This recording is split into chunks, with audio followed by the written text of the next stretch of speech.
Greetings, everyone.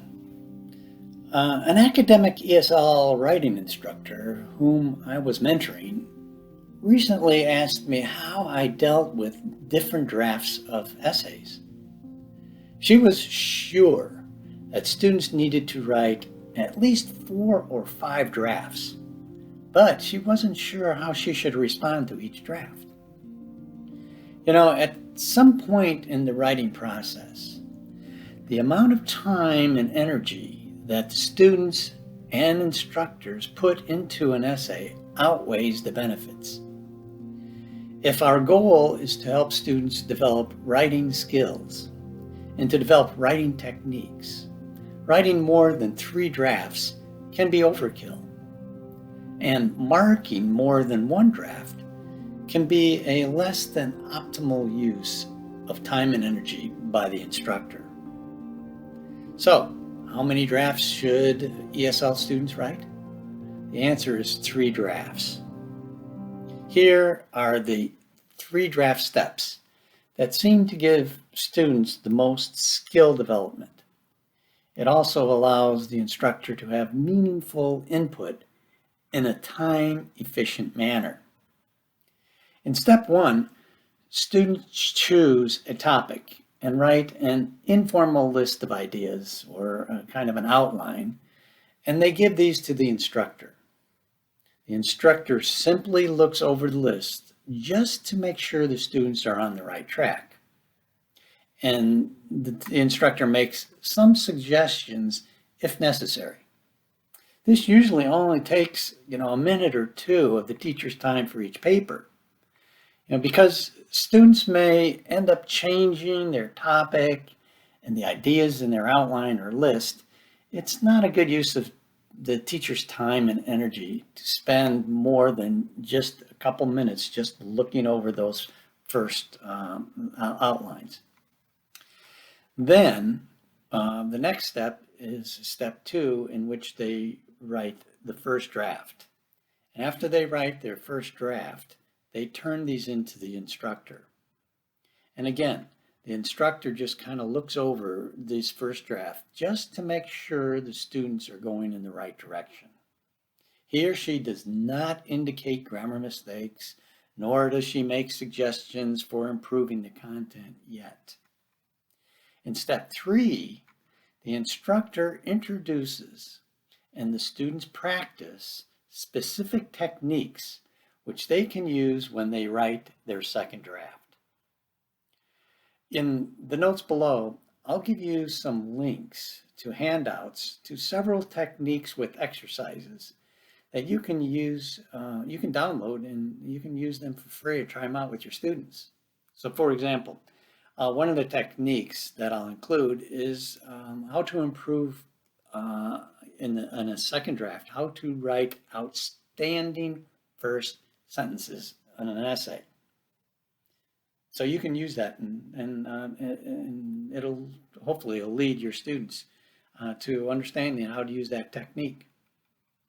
Then in the next step, students write a second draft incorporating these new techniques.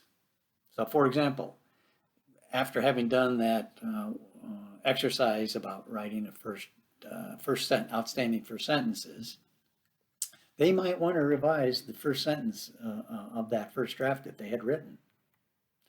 They also carefully check their grammar.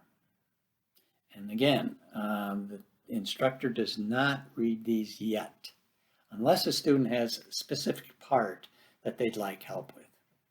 The reason the teacher doesn't read these yet is because students might want to revise them after doing the next step, which is step 5. Now, this is an optional step. Students are often curious about what their classmates have written, so having them do a peer editing activity can satisfy that curiosity. However, we need to remember that students are not trained to edit papers and to give advice. Only the teacher is. So the value of peer editing really is limited, but it can be an interesting and enjoyable experience for them. And, they might actually make some changes to their papers after doing it. In the notes below, I'll give you a link to a powerful peer editing technique that you can use with your students.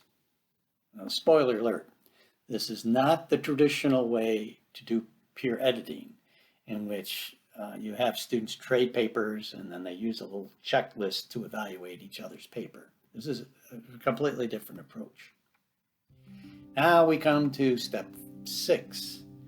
This is one of the most rewarding responsibilities for writing teachers.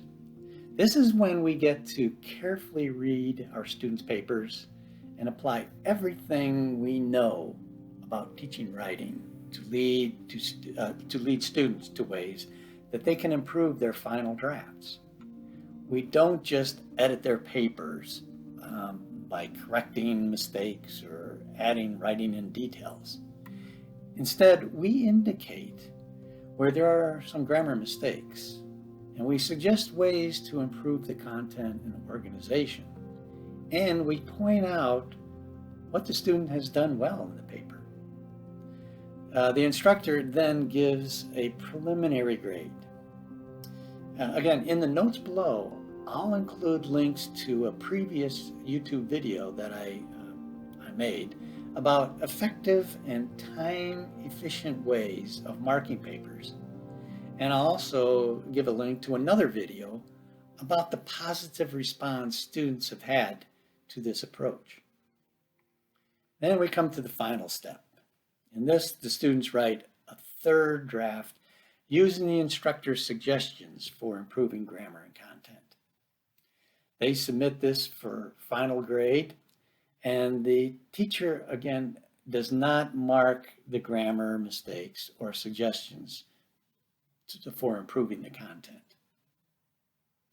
And at this point, the essays may not be perfect, but the students have had the opportunity to try out these new techniques. They can be using new vocabulary and sentence styles. And they have received extensive feedback from the instructor on their second draft. Also, most important of all, they've had the opportunity to revise the essay, making use of the instructor's comments. In the notes below, I'll put in a link to a user-friendly process for evaluating essays. It's very effective and time and energy efficient. When they have completed this set of steps, they have pretty much got the maximum benefit from this unit. Now they are ready to move on to a fresh essay topic. As mentioned in the notes below, you'll find links to all of these. Thank you for watching.